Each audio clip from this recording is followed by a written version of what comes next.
ஈஸியாக sponge cake எப்படி செய்கிறதுன்னு பார்க்கலாமா?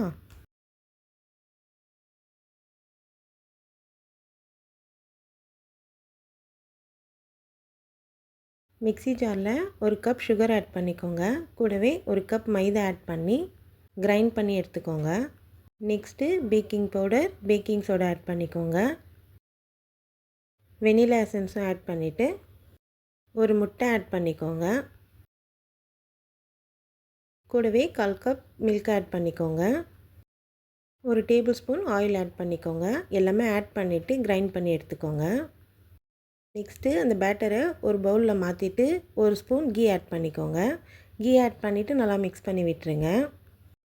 ஓடிஜியை 180 டிகிரிக்கு 10 மினிட்ஸ் ப்ரீ ஹீட் பண்ணிக்கோங்க. ப்ரீ ஹீட் ஆனதுக்கப்புறம் 25 மினிட்ஸ்க்கு 180 டிகிரியில் பேக் பண்ணிக்கோங்க. கேக்கை நல்லா ஆற விட்டுருங்க.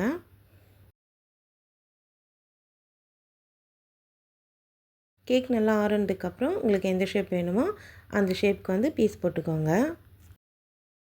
ரொம்ப ஈஸியாக இருக்கும், டேஸ்ட்டாகவும் இருக்கும், நல்லா சாஃப்டாக இருக்கும். கண்டிப்பாக ட்ரை பண்ணி பாருங்கள்.